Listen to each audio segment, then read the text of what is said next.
His Excellency the Governor, Premier Craig Cannonier, the Honourable Bob Richards, Minister of Finance, US Consul General, Senators, Ministers, distinguished guests, ladies and gentlemen, good morning.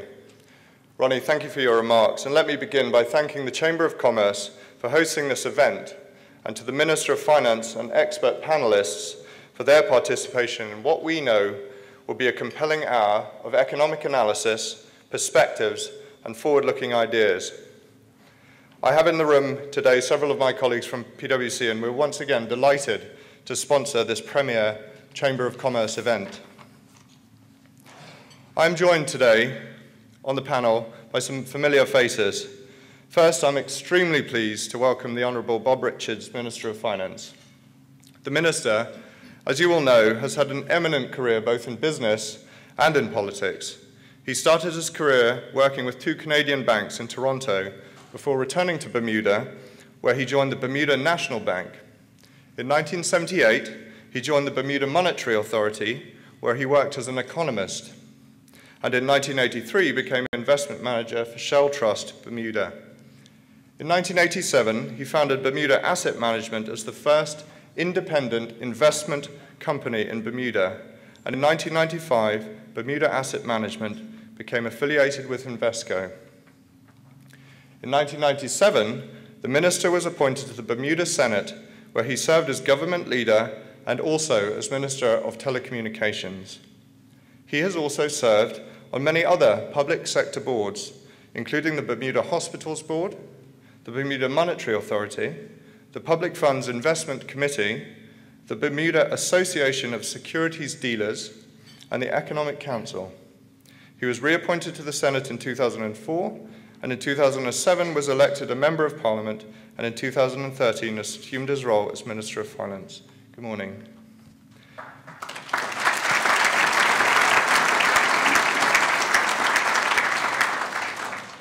Continuing with our panel, I'm pleased to present Mr. Peter Everson. Peter is the founder of PE Consultants, a consultancy group focused on assisting the development of private equity and real estate funds.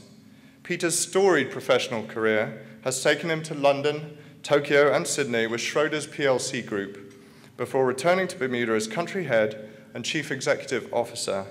He is also co-chair of the Chamber's Economics Advisory Committee. I would also be remiss if I failed to mention that he is an alumni of PwC. Good morning, Peter.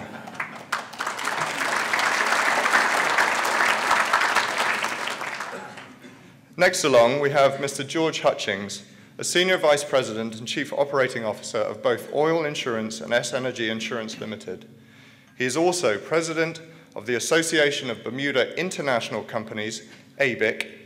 George has a remarkable background, holding a number of senior insurance positions at international banks, venture capital firms, and reinsurance firms, both abroad and in Bermuda. Good morning.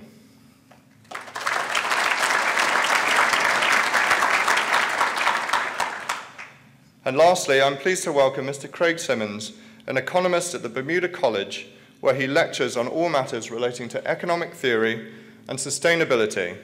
Craig has an extensive background in academia, which includes secondments to Acadia, Webster, and St. John's Universities, as well as Houston Community College. He also brings insights and advice to the business community as a consultant to a number of firms in the financial services, real estate, and public utilities sectors. Good morning, Craig.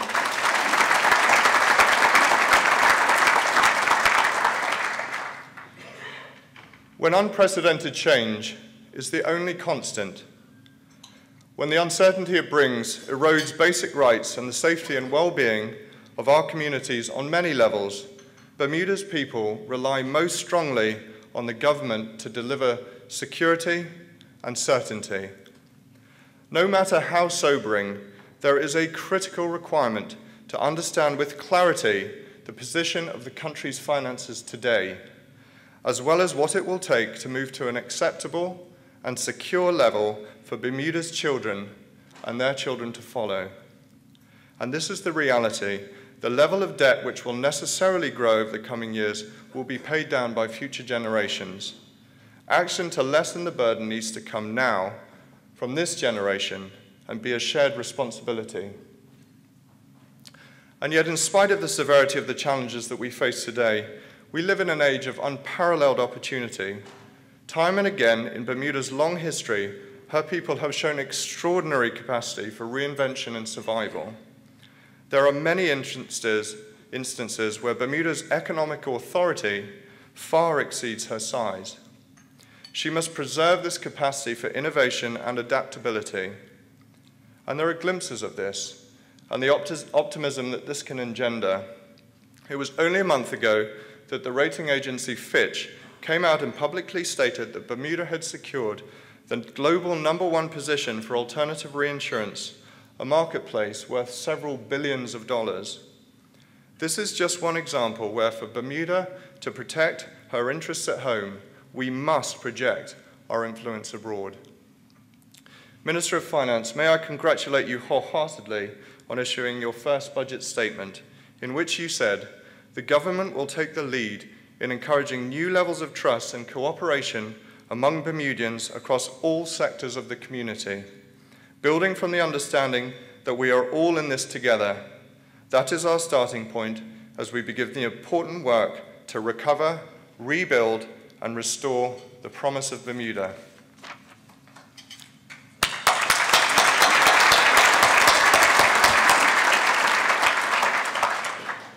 Today's panel format is similar to that of last year, which was well received for its lively debate around the issues and thoughtful questions from the audience. Each of our panelists is allotted 10 minutes to present their positions, and then we will have a good amount of time for interaction and dialogue through responding to the submitted questions we have received from the floor. We will start with the Minister, who will have 10 minutes to discuss the government's budget. Peter will then provide his macroeconomic analysis and perspective, a level setting, so to speak. This will be followed by George, who will provide some reaction from the business community. And finally, Craig will provide some perspectives on fiscal stimulus in the short term, followed by views on an exit strategy in the medium to long term. We will then move to the Q&A session, where we will pose perhaps 15 or so of the questions from our audience to Minister Richards and our entire panel. I must say I've got about 40 questions already, so keep them coming in, but we'll probably run out of time if we try and tackle all of them. And so without further ado, I have great pleasure in inviting the Honourable Bob Richards, Minister of Finance, to comment on his budget statement.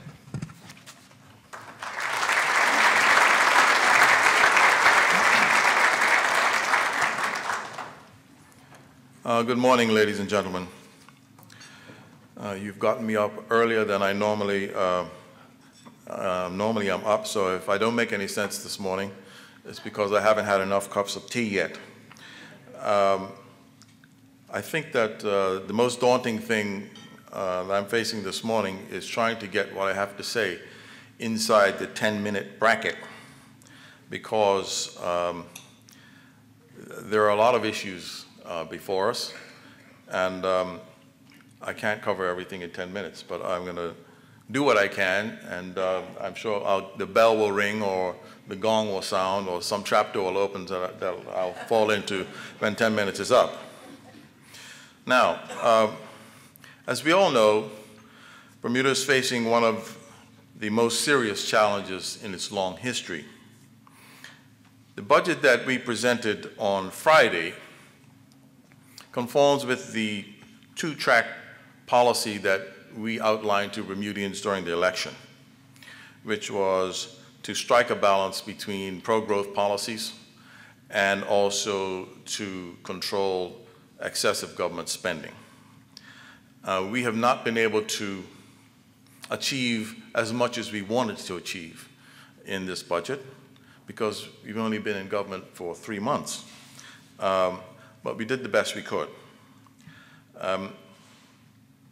But we think that Bermuda, even though Bermuda is in a tough spot, and I think everybody recognizes that your government is confident of the corrective measures that we outlined in this budget, that they will be effective. And there will be other initiatives as the years unfold that we will put into place to increase our focus on creating jobs. That is our primary focus. We're not getting distracted by other political issues. Our focus is to create jobs in Bermuda. We think that a lot of the social problems can be dealt with if more jobs are created. As one of my colleagues loves to say, a job is the best social program ever invented. So the bottom line with our budget is that, and I said this in the House, and I'll say it to you, I'll give you my personal feelings on this, is with a heavy heart and a sense of profound frustration that we project the budget deficit, overall budget deficit, to be $331 million for the upcoming year. It's no news to you that the Bermuda economy continues to struggle. We have experienced a 4-year recession, and the prognosis for the upcoming year doesn't look any better. So we just have to face facts the way they are, no sugarcoating. One thing that you'll find about this crew that you've elected as government is that we just tell it like it is. And I promise that you'll get that from me. So the prospects for this year aren't great, but we're going to fight it every step of the way. Every step. We're going to do what we have to do, what we can do to start to turn this ship around. But my frustration is that, you know, we're turning the helm, but she's not answering the helm. We just turn this wheel and it's still not turning. So we're not giving up though. So our first effort at that turn has been this budget. Now we will be enacting policies to increase the number of employers in the island and the demand for labor, and policies that reduce the marginal cost of employing a Bermudian. Some folks took umbrage to that. I don't mean we're going here to dampen down Bermudians' wages. That's not what I mean at all. But what we have to do, there are a lot of ancillary costs in hiring people in Bermuda. And we think that some of those costs can be reduced by government, and we'll do what we can to do that. And most importantly, to create jobs, the government can do one of two things. We can hire everybody, or we can create an environment that encourages entrepreneurs to do their thing, to do what they do best, which is to take risks, to seize market opportunities, and as a byproduct, jobs are created. We choose that option as opposed to hiring more people. If we hire more people, the government's going to go broke. No doubt about that. So we choose the option of creating an environment so that you folks that represent business in this room, that you folks can do your thing. And by doing your thing, you create more jobs in this country. Now, let me deal with the debt. As I said in the House on Friday, it's time for the Bermuda government to get real about debt.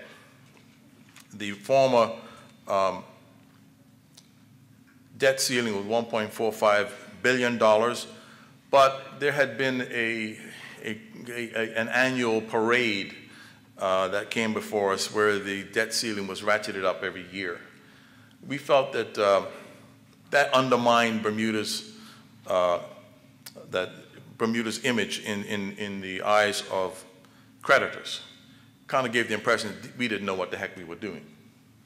So we had to try to lay out some sort of medium-term plan and lay a debt limit on top of that, one that we are very confident won't have to be changed. So there was a bit of a shock when we came up with this figure of $2.5 billion for the debt ceiling. But we're pretty confident that we won't get anywhere near that. And that's why we have a ceiling of that magnitude. There's no point having a ceiling of a particular magnitude where you're not sure that it's going to hold.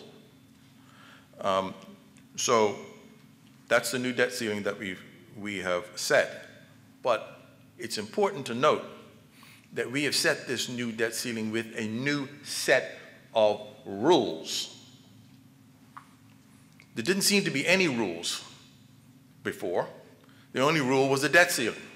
If you're going to change the debt ceiling every year, that means you have no rules at all. So what we tried to do is put in a debt ceiling that would stick, but also implement a set of rules to live by. So these are the new sets of rules that accompany the new debt ceiling. Firstly, we are going to have a debt to GDP ratio that does not exceed 38%. We are somewhere in the range of 26 to 28% now. We don't think we're going to reach 38%, but that is a much lower and much more specific debt to GDP rule than was put in by the former government. There was no rule put in by the former government. They just kept comparing us to places like the United States and the United Kingdom, which was a ridiculous comparison. So we've got our own rule, and that rule is 38%, a much more conservative rule or even notion that was given before. Number two is a debt to revenue ratio. Our rule is to have a debt to revenue ratio of 80%. I have to tell you, our current debt to revenue ratio is way over 80%. Way over 80%. It's 200%. But this is a goal for us. So we will work towards getting our debt to revenue ratio down to 80%. And we think that that will be a level where we can be very confident in. And lastly is a debt service to revenue ratio of 10%. Currently our debt service to revenue ratio is about 15%. Again, over that desired level, but it's a target to which we work. Now, I know I don't have much time, so I'm skipping over a lot of things. One of the key points that we made in the budget speech was the concept of competitiveness. People want to know why Bermuda's in a 4-year recession, going on 5 years. Well, it doesn't take a genius to figure this out if you accept the notion that it can't be because of the global recession. I mean, the United States is growing. UK is having problems. Far East is growing. It's not the global recession. Nobody else is experiencing a 4-year recession but us. So the problem is here.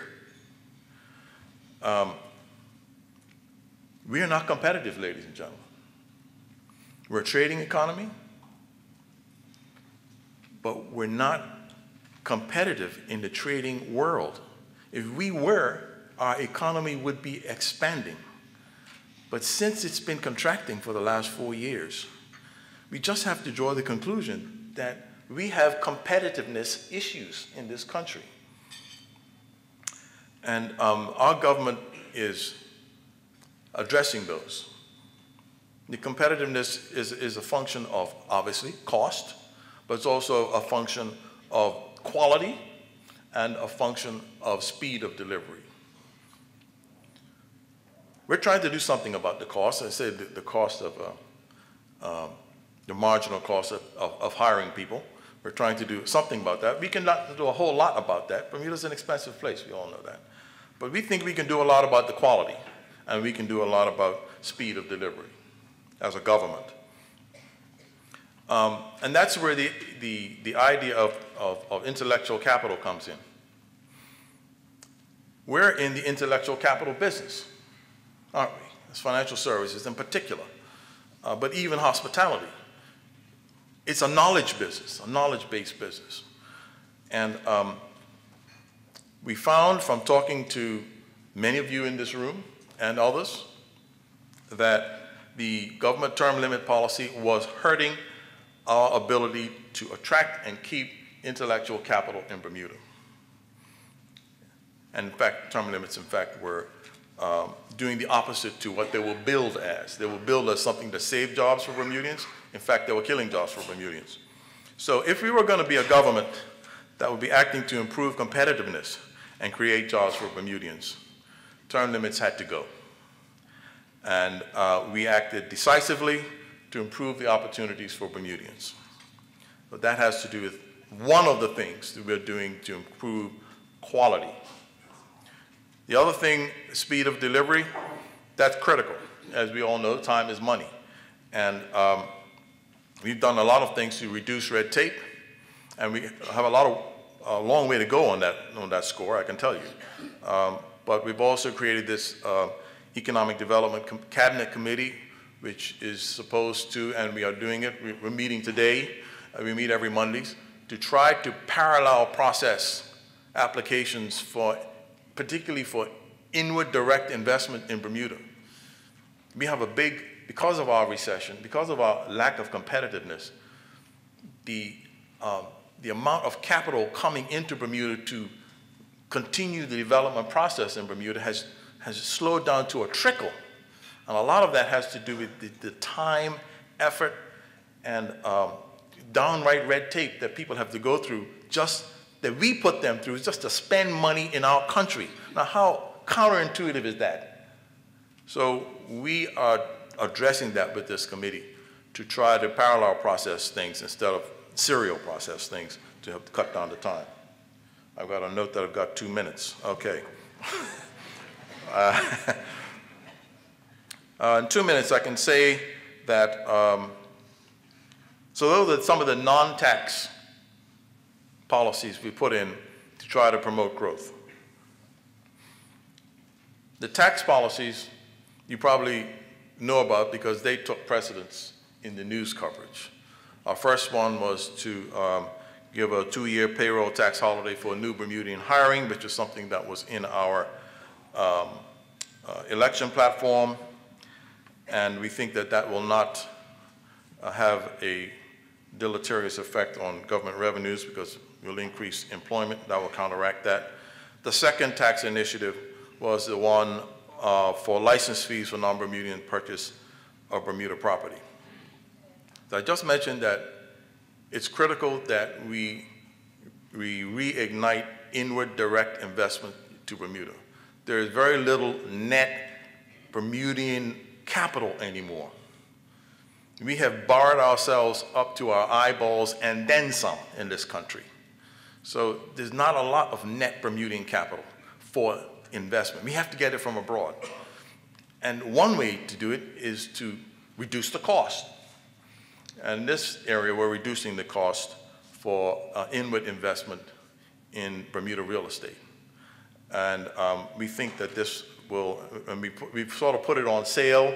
The really low rates are for 18 months, and they'll go back up to rates that weren't as high as before. So we're trying to basically concentrate people's minds on the here and now as opposed to mañana. We also think that this will be very good for the economy.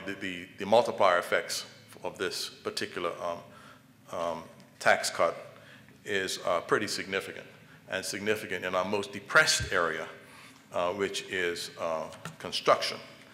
There are a lot of other taxes that we adjusted on the way.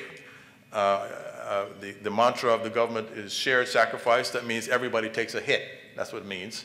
Everybody takes a hit, and we outlined some of those as well, and I don't have time to do that. So let me say that this is just our first step along the way. And let me say, before anybody else criticizes me on this, let me say this, my last thing, that we have really not yet been able to come to grips with cost structures of your government. We couldn't do it in 3 months. We can't do it in 3 months. It's going to take time. It's going to take analysis. It's going to take guts. So that is yet to come. So don't think that because there hasn't been anything draconian, that it's all over. It's not. We still have not yet come to grips with the cost structure of the government. I'm hoping that my friends in the SAGE Commission will give us some insight into what we can do, but at the end of the day, the SAGE Commission is not the folks that's going to make the decision. It's your government that's going to make the decisions. But we need as much help as we can get, and that's why I've asked some of our eminent people in Bermuda to help us out. But with those few words, I'll take my seat. Thank you very much.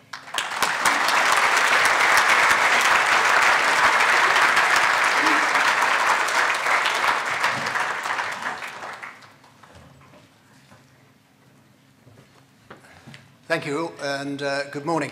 I get the unenviable task of doing the boring stuff, so I'll keep it short. There are some charts on your table. Unless you're an optometrist, I wouldn't suggest you look at it. It's really a marketing ploy to drive you to look at the Chamber website, where you'll find this but far more interesting things beyond it. But just a question, I'm only going to pick up on 2 or 3 things, and they're going to be negative. And you say, well, why is that? Is it because you glory in going into things that are going wrong? It's pretty much like a motor vehicle. If you get a squeaky wheel, or you get the transmission shuddering, or there's a light flashing, you can drive on and ignore it and hope it might get better. Or you go into the garage, and the garage man says, how long has that been? Oh, about 2 months. He said, why didn't you tell me before? I could have fixed it. Now you have to buy a new one. So what we're looking here is the warning signs that have come out of the Bermuda economy in recent years. As we know, GDP's been shrinking. As the Minister said in the House on Friday, the pie's been getting smaller. We all understand that. That's not good. We're in business. It's easy to sell into a rising market. In a shrinking market, we have to be more efficient and tries to steal market share from other people. That's a zero-sum game. It can't work for everybody. So we're all interested in what does it take, and that's where my colleagues will be looking at. The first thing I want to do is look at employment. Why do we look at employment? Well, because that represents the income source for many, many Bermudians, and it is a key part of how we service our debt. As the Minister said, and as Craig Simmons has said for many years, Bermuda borrowed far too much in the good times, and now the music's stopped. The problem is we're finding it difficult to service that debt. So just looking at employment, in the House on Friday, the National Economic Report had the September 2012 employment numbers. Basically, in September 2012, we had as many people at work as we did in 1998. So the boom years of the early 2000s have come and gone. Worse still is the fact that the ratio of those who produce income to those who consume income has changed. There's a comprehensive listing in the book of all the industrial classifications, but those that effectively provide the infrastructure to allow everybody else to get about their business, which is health, education, community services, and of course public administration, they don't generate wealth. They consume the wealth that's generated by everybody else in the private sector. So in September, there were only 25,300 people in wealth-creating jobs. Now, why is that an issue? Because as recently as 2008, there was over 30,000. So what it means is we've lost 1/6 of the people who actually generate income. But of course, we know from the Minister and from previous Chamber presentations, the cost of government has been mushrooming. It's been growing strongly during that period. So that's a warning sign for us. It says we need to have more private sector jobs, which is where George and Craig are going to come through. So that's one thing, looking at employment. Another thing is just another warning light, is looking at the BMA website, the Digest on Banking Statistics. Because what that does is show you how the Bermuda banks are faring. And this is aggregate data, adding the 4 together. And if you look at one important health check, non-performing loans, it's a technical question technical definition made up by the accountants and loved by the auditors. But essentially it means that people aren't able to service their loans and mortgages in an orderly fashion. So as recently as the beginning of 2009, that was only 2.5% by value of all the loans outstanding. But in September last year, it was 10.2%. So that meant by value, 10% of every loan in Bermuda was under stress. That means there are more people who are also struggling.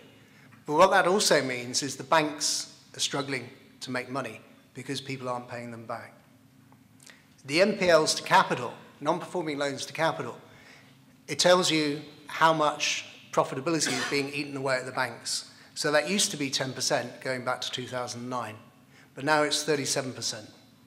So in other words, if all 4 banks were quoted and you put $1,000 into each bank, of your $4,000 that have been invested in shareholders' funds, 37.4% is tied up in loans which don't pay interest and whose repayment is in question. So you understand that that's a signal coming out of the banking base which is telling us what's happening. The other issue, which isn't new, is the cost of the civil service. The budget explains that there are a lot of people on the government payroll. What isn't included in the budget, but is included in the audited financial statements for the government, the consolidated fund, are the post-retirement benefits. Now, those post-retirement benefits have been rising very strongly over the last 10 years. And at the end of March last year, so almost a year ago, it was 1.15 billion. So that's future promises to civil servants in retirement that isn't backed up by any cash or assets. The annual cost of that, according to the actuaries, is about 154 million a year. So that's an extra 154 million that you don't see going through the house in the budget, but is being accumulated. We in the private sector, we have to fund all that. So the P&L will take a hit for 154 million to put that funds aside. So again, that's another warning sign that all's not well in the economy. And then, again, not news at all, the Department of Statistics produced the population projections through to 2030. That was off the 2000 data. And the real crux of the matter is 2015 is only 18 months away, a little bit more, but that's when the aging population starts to take off. So within 15 years, so by 2030, the rate of Bermudians in school is declining dramatically. The rate of Bermudians over 65 is escalating dramatically. So what that means is we have to refocus our economy. As retailers, you need to address those new markets. But critically for the government, it means that there will be a growing group of people who are dependent on income from other people, either investments, pensions, or government. So solutions. Well, it's fairly obvious, given all that we said, that the private sector has to grow because it's the private sector that creates wealth and pays taxes. One of the first things that has to happen is an influx of capital from overseas. As the Minister just said, the first step was taken on Friday. Why do we need that? Well, because Bermudians don't have cash to service that debt. So the non-performing loans are going straight up, and they'll continue to go because our economy is shrinking. So we need to have private sector capital coming in. Residential real estate is one thing, but a growing number of Bermudian companies are applying for exemption from 60/40 to allow them to bring in foreign capital.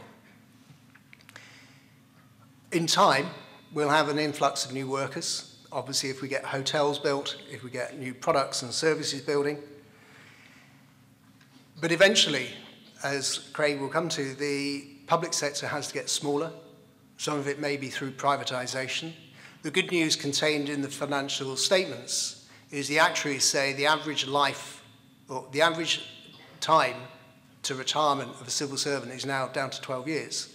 So if there was a genuine hard freeze, then the size of the civil service would actually shrink by 50% in 12 years. That's probably not quick enough, but it gives you an indication that these retirement benefits are actually going to come and bite us really quite quickly. So with that, thank you.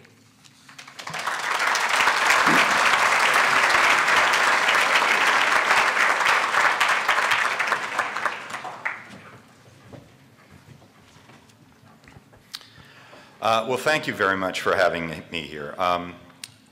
Minister Richards, I do want to say you would ask us to tell it like it is. Do you mind if I tell it like it is? Great.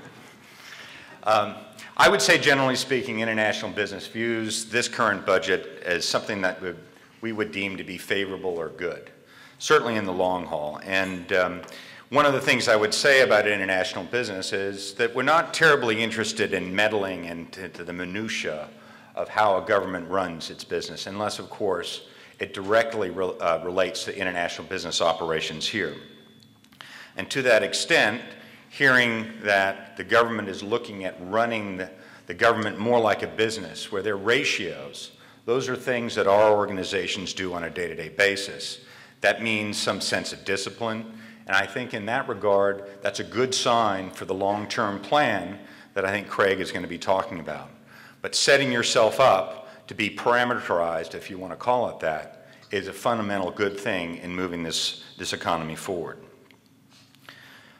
Over the past several years, ABIC has been relatively steadfast in many of its comments it's made about what it believes Bermuda should do to maintain and grow the international business sector here in the economy.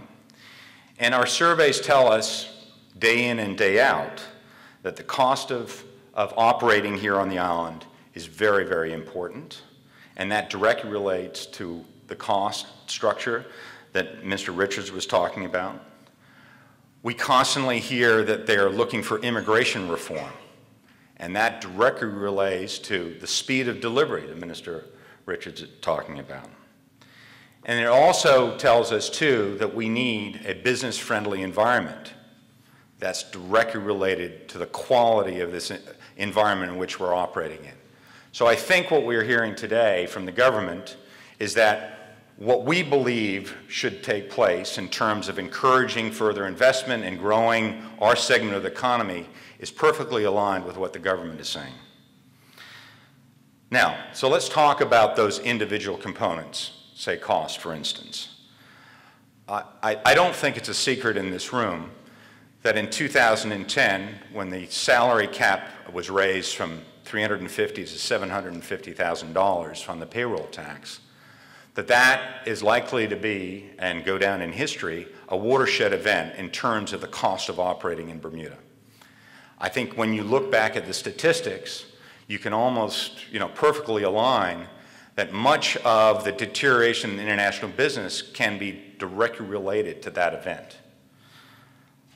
So when you think about what has happened in the insurance and reinsurance business, which dominates much of the foreign exchange that comes into this island, a lot of that, that industry on a worldwide basis has actually grown over the last 4 years. So why is it that Bermuda has actually shrunk while the industry has grown?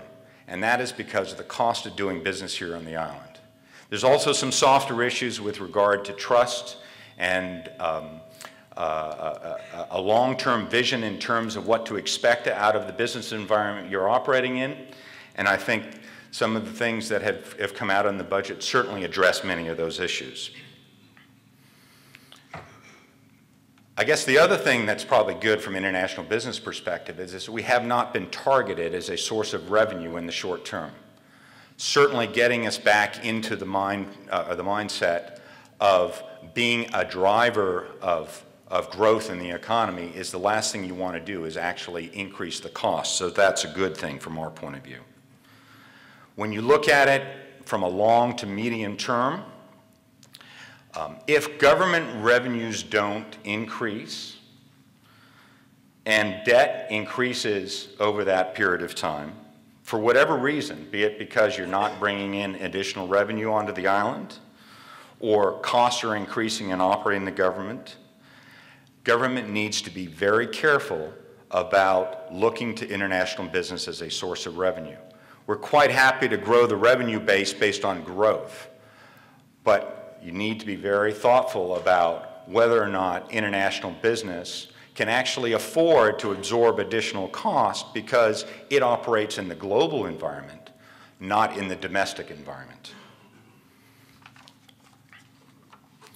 So turning to immigration reform. Now these are some of the, what I would call softer issues associated with what I would call a local stimulus. It's not a specific budget item, but it certainly is one of the objectives of this government.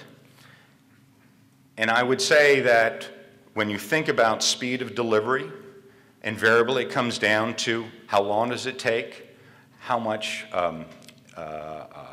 information is available in terms of understanding what it will take to get a work permit passed. All of this adds into the decision-making at the senior levels of organization as whether or not a job will be placed here. And so I think it's very important to look at some of those softer issues and to facilitate the process of growing businesses here, which invariably means increasing work permits. So now turning to what I would refer to as business-friendly environment. The more comfortable you make people in terms of the environment that they're operating in whatever form or fashion, is you are going to get a long-term commitment from those people to want to be here. And I think that's a very important ingredient in this. Business-friendly environment is something that we really do believe is extremely important in fostering a positive and constructive relationship with government. When you look at the land tax reductions on purchases as well as the PRC licensing fees, that certainly is going to help that process start. I can speak about an individual that I know that is actually looking to purchase property down in the Caribbean because the cost of finding property here in Bermuda is way too expensive.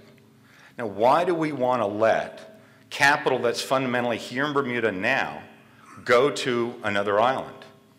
We want that money invested here in Bermuda, and we will foster a long-term relationship with those people that are interested in doing that.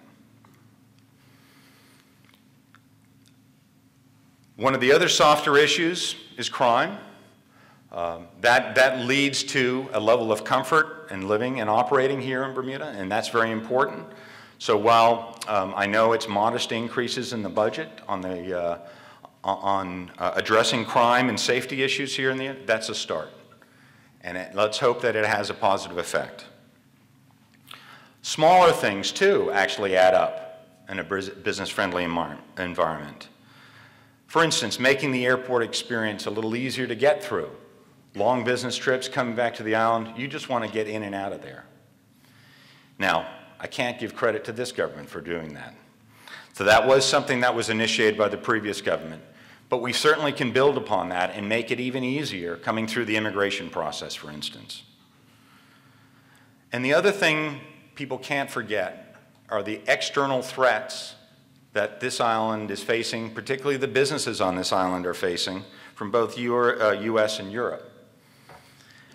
So, while we can't necessarily directly influence the policymakers in those countries, we certainly can make it a lot easier for our businesses that are here on the island to continue to want to stay here. And certainly the last thing we'd want to do is to tip the scale in favor of those foreign countries by not being friendly to our prime customers. So, in conclusion, I would say that what international business is looking for in an environment to operate is precisely the type of things that this government is looking to do, and I commend you for that.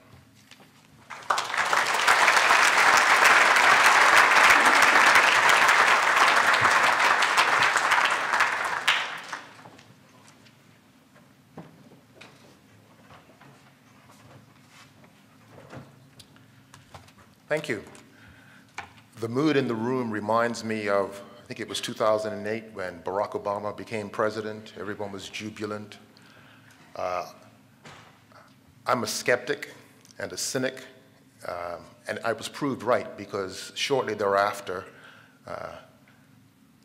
people had to come back down to earth. And if I'm going to give you any message, it would be return to earth as quick as possible. It was only an election.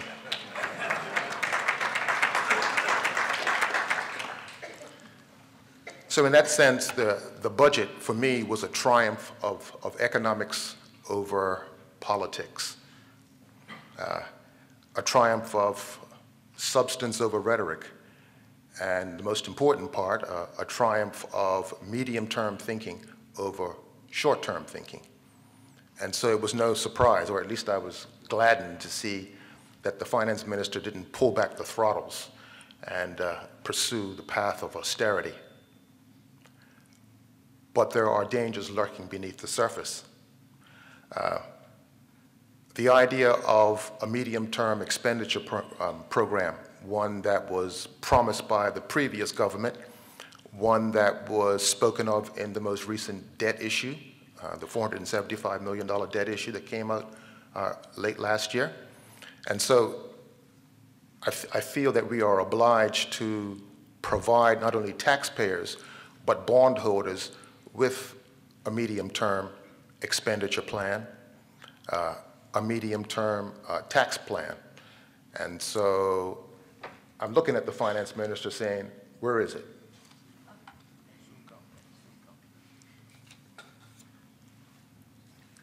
I'm slightly more pessimistic than the finance minister about where debt is going to go. I don't know that the recession is going to be over before 2014, possibly as late as 2015.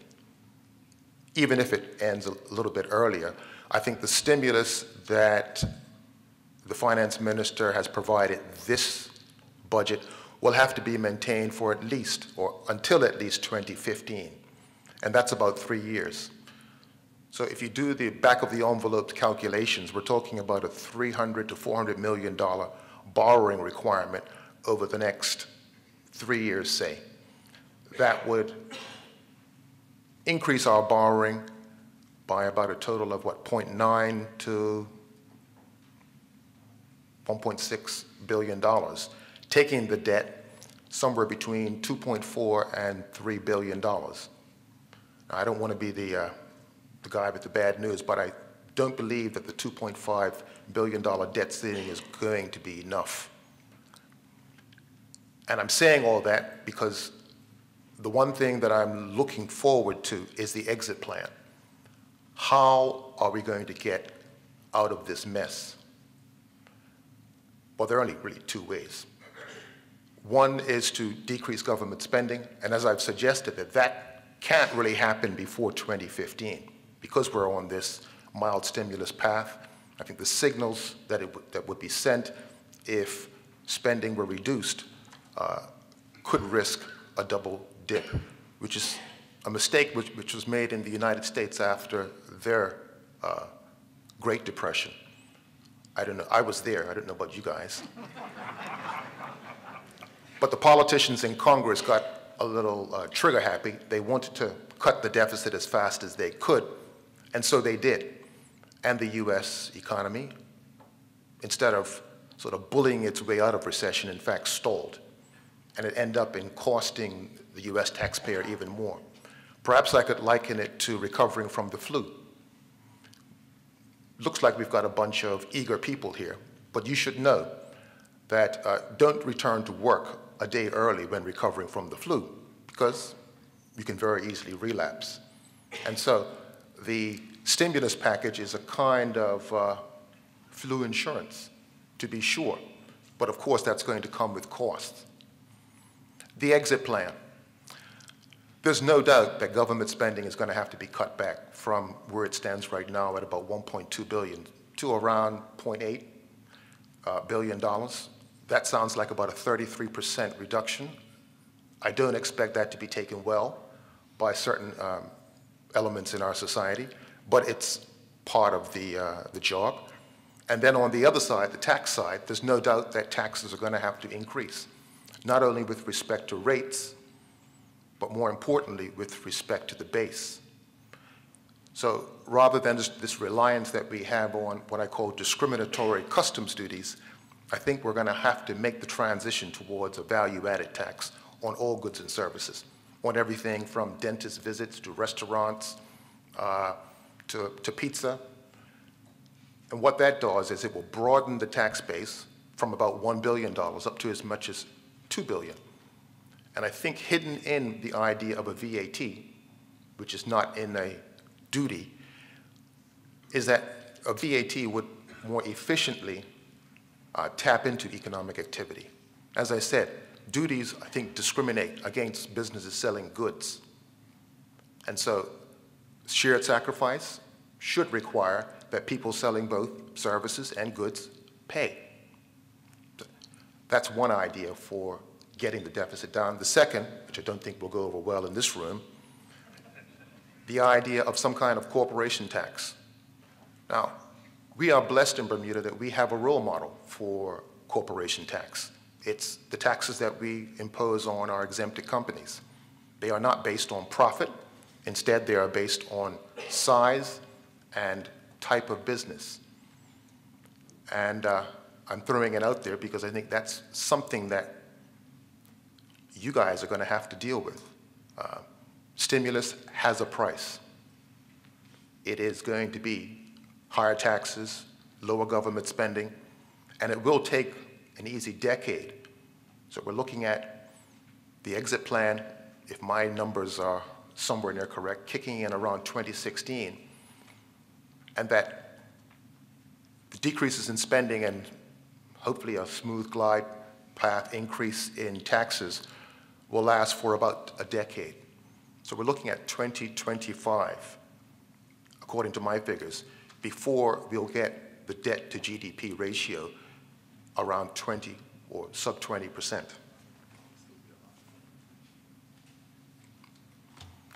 The whole issue of debt management.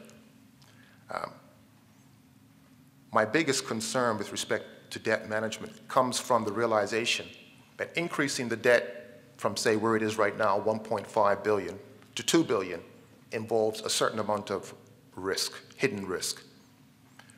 The rise in debt from 2 billion to 2.5 billion involves an increase in risk, but it is a disproportionate increase in risk. Similarly, if, heaven forbid, we're forced to raise the debt above 2.5 billion, we will be exposing this economy to the possibility of some catastrophic risks. And so for that reason, I think we need to proceed extremely carefully. You need to know the exit plan, because I'm assuming that you don't do things overnight. You need to know what's coming, and I suppose it is a bit much to expect the government to provide those kinds of details in such short time, but I am looking forward to the finance minister's exit plan starting, I hope, in 2015. And I think I've used up my 2 minutes of fame. Thank you very much.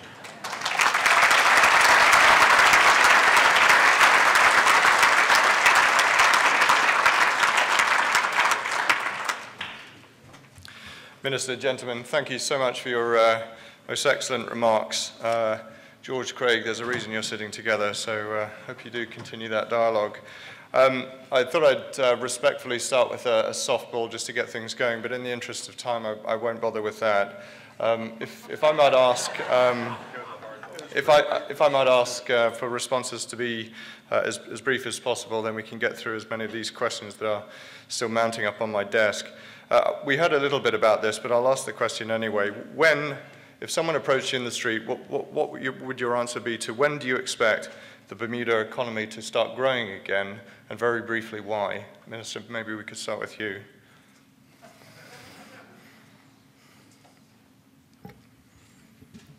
Thank you.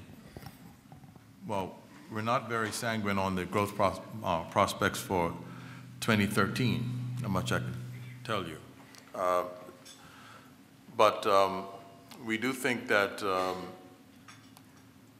we're hoping, let's put it that way. I went to great lengths in my budget speech to differentiate between expected things and hopeful things. We are hoping for a return to growth by the next fiscal year.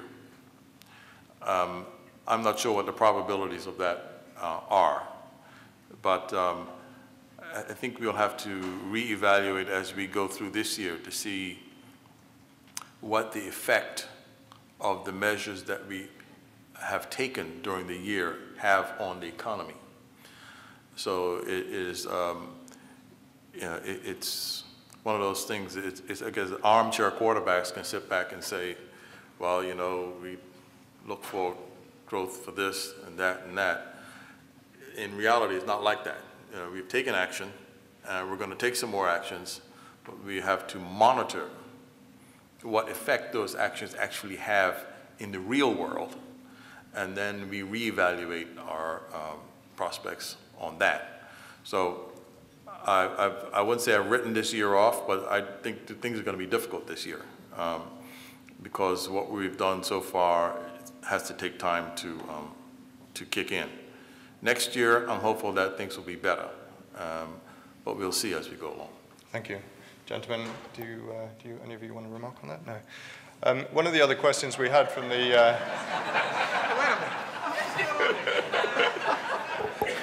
All right, the short answer is that we need foreign capital.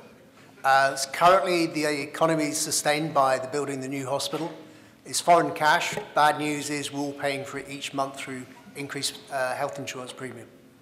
The Greens have bought this hotel, and they're going to put some money into it. We need foreign capital all over the country.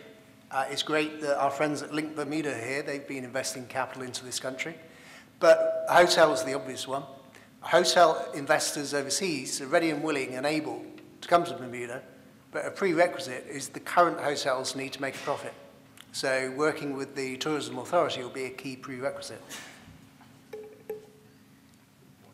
Yeah, I was just going to point out the obvious, and I think the growth has started in the real estate section already. I heard just this morning that the change in the taxes on purchases has stimulated increased demand, and so as a result of that, I'm sure that that will start the process, because that trickle-down effect is once you actually start purchasing real estate, particularly if it's foreign purchasers, then they'll make changes. Jobs are created in the construction industry, so that begets another level of economic activity in the organization, or in the economy. July 13th, 2014. There we go.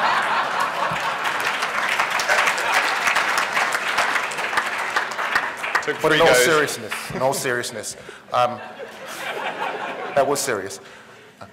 One of the indicators that I'm using, it's a fairly inexpensive indicator and it's accessible to all, is the retail sales index. So I'm looking for about 4 consecutive months of real growth in the retail sales index, and I think that would be a good sign that it's over. But we are 4 months away from that. Thank you. We've obviously seen what's going on in the UK at the moment about ratings. We've had a question from the floor. Will Bermuda's rating be affected by the budget and the raising of the debt ceiling? Minister Richards, Bob? I guess the short answer is I hope not. We have thought about what we did as far as the debt ceiling is concerned, and I, prior to becoming minister, had read the detailed reports of some of the credit rating agencies. I think what we've done has addressed some of the issues that the rating agencies have with Bermuda. The only thing I can say that we will be liaising very closely with our colleagues in the rating agencies to make sure that the best possible, that Bermuda is viewed with the best possible framing going forward. So there's no telling what rating agencies will do, but we think that we're on the right track and we're going to convince them of that. Thank you. Here's some more. We had a question actually sent in before the event this morning around investment into the international business sector. It read, since it is understood that international business creates some 85% of Bermuda's GDP, and tourism creates the remaining 15%. With that in mind, the previous administration allocated some $28 million to tourism creation and some $5 million to business creation. Will your ministry be allocating more monies to international business creation through marketing, since international business is our main business driver? I presume that question is aimed at me. I'm afraid I'll just go ahead and most of them are. I do apologize. Well, the premise of the question is correct about the reliance on international business, and we have allocated more resources to the promotion of Bermuda for international business. But let me say this. International business doesn't provide for employment opportunities of the same nature as the rest of the economy. So somebody who works in construction, you just can't take that person and have him work for George. Right? It's just not going to work. So despite the fact that, that there are other sectors that provide, that account for a smaller proportion of the economy, we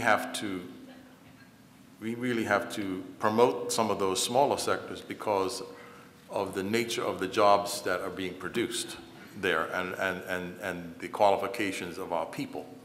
So we have to make sure that's one of the reasons that tourism is critical, incidentally, to our moving forward.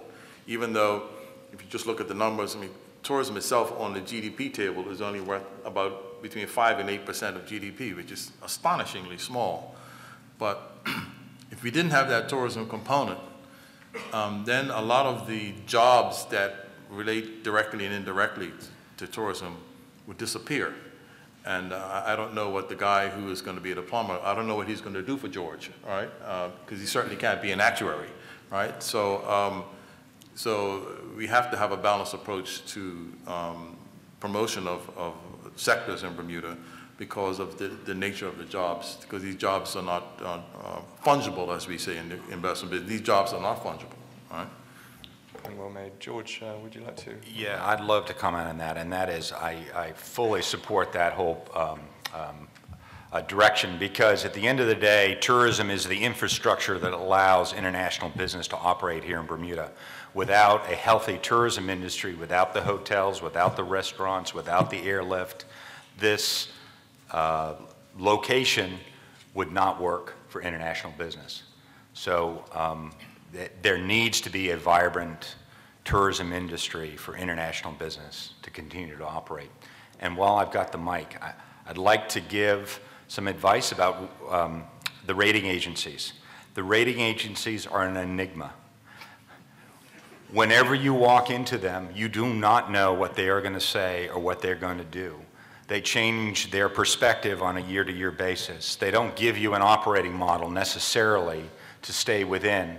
And certainly I'm just speaking from my own personal experiences with it, but they have to be obviously dealt with, and they're a necessary evil, but they aren't consistent on a year-to-year basis. Thank you. To give the Minister and gentlemen at this side of the table a break, I'll direct the next question to you, Craig. Please provide examples of the programs that will be offered at Bermuda College to increase the relative proportion of Bermudians in the workforce.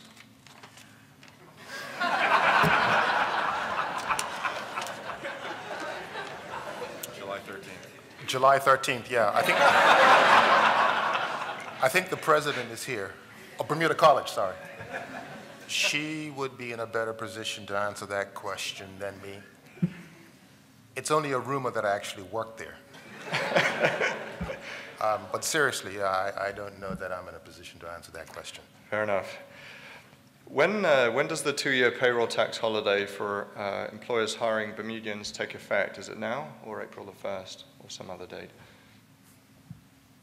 Yeah, it starts at the beginning of the fiscal year, which would be April 1st. Super. Thank you.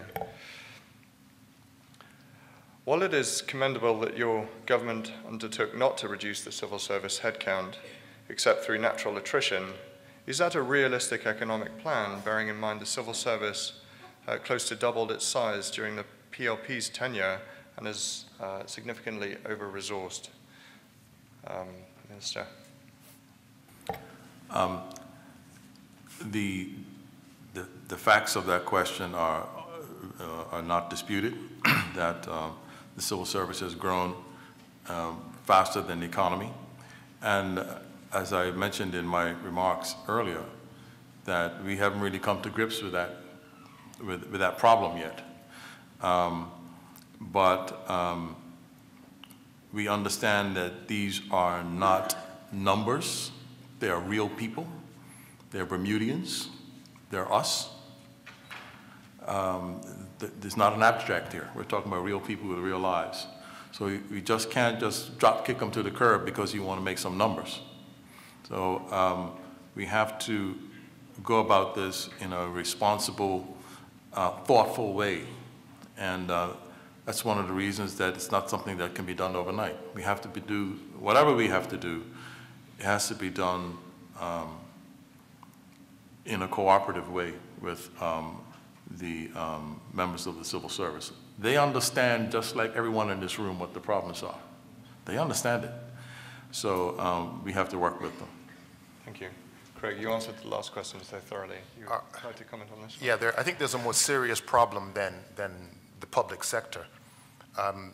Our Department of Statistics produced a report some time ago that looked at unit labor costs.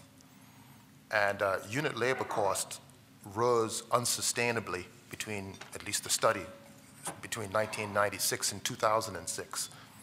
And what was disturbing for me is to look at international business unit labor cost. In 2006, when the study ended, they were $1.26. Now, to understand what that means is that a dollar's worth of international business, let's say to produce a dollar's worth of a sidecar, was costing international business $1.26, which suggests that international business units as independent units were operating unprofitably. Now, the reasons behind that, one thing I know for sure, it wasn't driven by a union. It was driven by an overheated economy. It was driven by supply and demand. And we've got to be really careful about not getting ourselves back into the situation we were in 2008, 2007, 2006. There was something fundamentally wrong with the way in which the economy was operating. I used the term overheated back then, and I get a sense that people want to get back there. But if we're to stop, for us to maintain our competitiveness, because that has come up time and time again, one of the best indicators of competitiveness is this thing called the real exchange rate. We're very happy with our nominal exchange rate being fixed at par, but the real exchange rate really tells us about the cost of doing business in Bermuda vis-a-vis our competitors. And so we need to really focus on that, finding ways to keep costs down. As far back as 1980, the Bermuda Monetary Authority identified Bermuda as being too costly. We seem to be slow, very slow learners.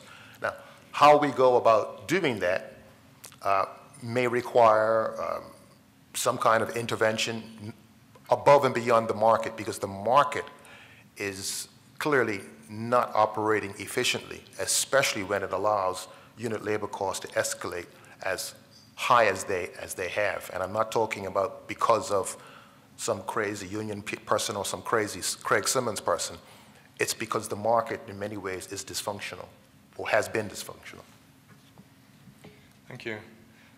Maybe I'll turn this over first to you, Peter, and then for others to comment. There's a question from the audience about how do you actually measure the effectiveness of pro-growth policies when you're looking from an economic standpoint?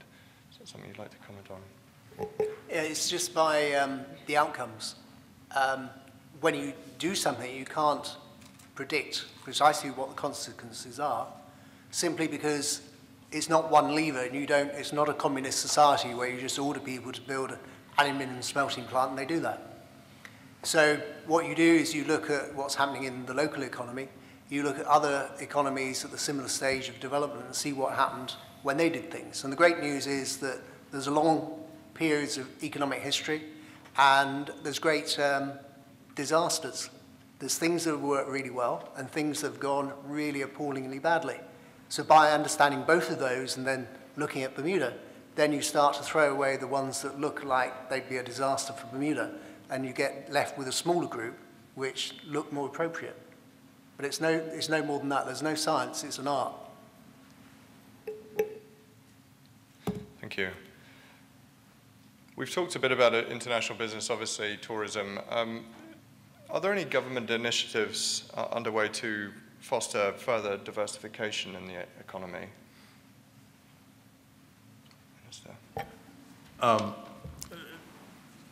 There's a lot of talk about diversification, and it's certainly one of the issues that the dreaded rating agencies keep bringing up when they talk about Bermuda, that it is a highly undiversified economy. The trick is to diversify into something in which you are competitive. It's no use of us deciding we want to diversify Bermuda, so we start building cars down the south side. You know, it's just not going to be competitive. So I think the trick is with diversification with Bermuda is to try to broaden the industries that we already have. So in international business, for instance, you know, we're really big in insurance and reinsurance, and those areas. We're not as big in the asset management side, which is something dear to my heart. So if we increased the asset management component of our international business offerings, that would be a kind of diversification. For instance, there is now a kind of melding of asset management and reinsurance. And that also is a type of diversification. So we can diversify, I think, based on the industries that we have. Whether we can actually introduce something totally unrelated and still be competitive in it is a big question. I don't know the answer to that.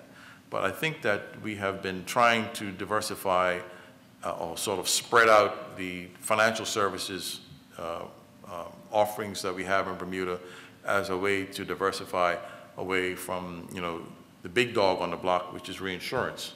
And reinsurance has been very good to Bermuda.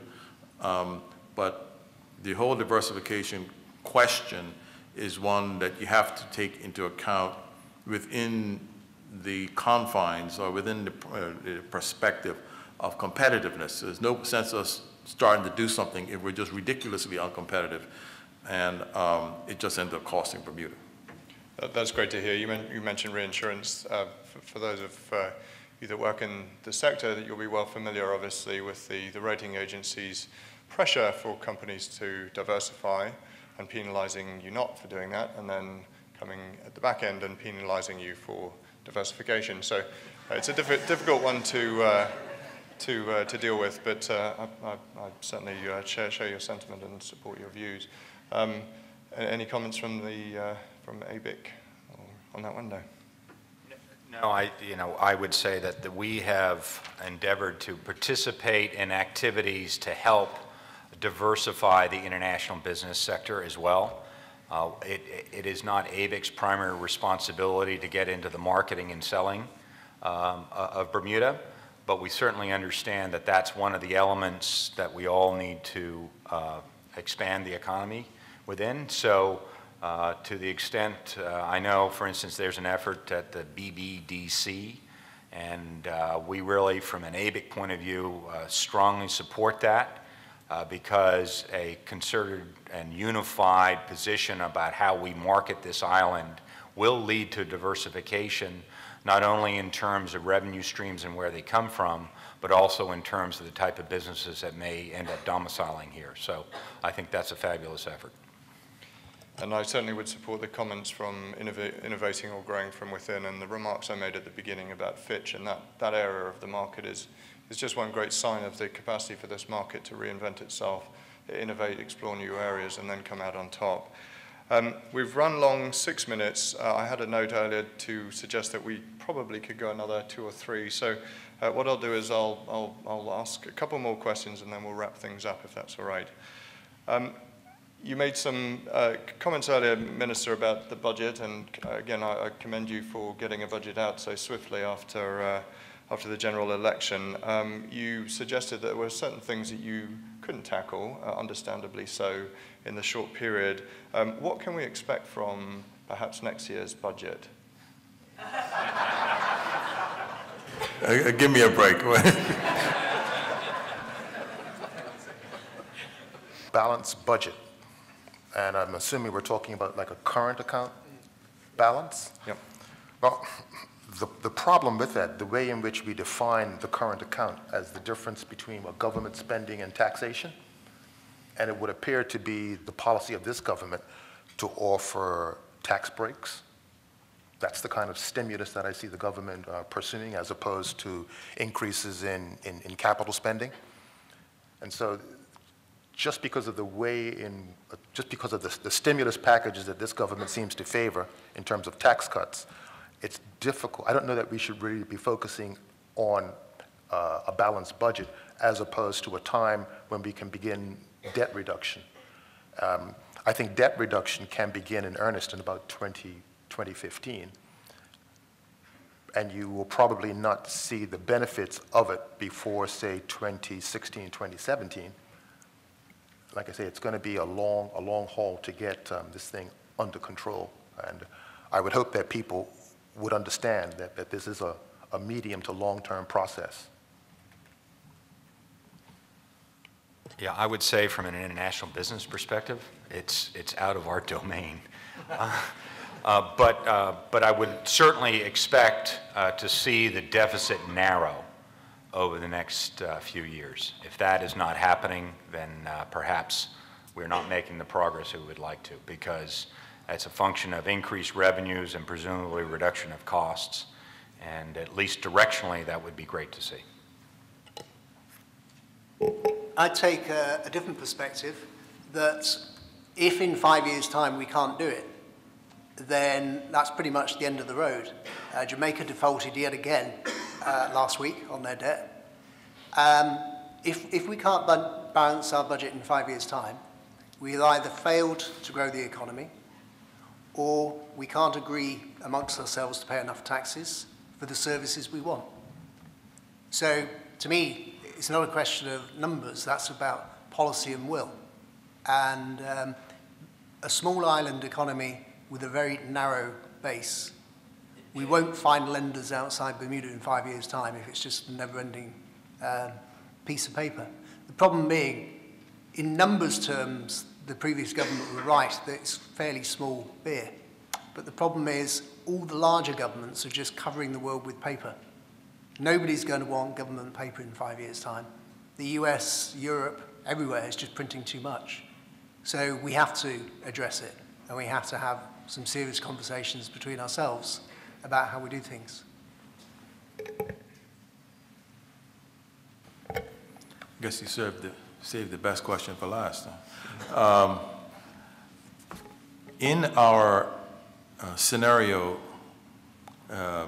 piece of our budget statement, we put forward the worst case, the best case, and the base case. The base case scenario that we put forward requires the government to start paying down its debt within 5 years. So in order for that to happen, we have to stop running deficits and start running surpluses to pay down the debt. So that's the base case scenario that we've put forward to the people of Bermuda. So what that means is, the answer to your question is yes, we're looking to start reducing the debt in 5 years, within 5 years. And I agree 100% with Peter here, that if we don't, it's game over. We just can't, we love to pat ourselves on the back and say what a great place we are. We punch higher than our weight grade, you know, we're flyweights and we're punching with heavyweights, and all that's really cool stuff. You know, you cannot lose sight of the fact that we're a dot on the map. Only 65,000 or less people in this island. And the rules that apply to big countries don't apply to us. If it was the one thing I've been saying in Parliament for 5 years, is that the rules that apply to major countries don't apply to us. The rules that apply to your companies more apply to Bermuda than the rules that apply to countries. So we're going forward on the basis that we have to wrestle this thing down to the ground within 5 years. So the answer is yes. Minister, panelists, thank you for your good humor in fielding those questions. Thank you for your frankness. It's extremely refreshing to hear. Ladies and gentlemen, we don't have the opportunity, unfortunately, to present all of your questions today. Some came with names and telephone numbers, and I'll pass those along to the panelists, the Minister. I certainly won't hold on to them. But His Excellency the Governor, Premier Cannoneer, Minister Bob Richards, Minister of Finance, panelists, senators, ministers, distinguished guests, ladies and gentlemen, thank you very much for your time. I hope you found that as interesting and insightful as I did. Thank you very much indeed.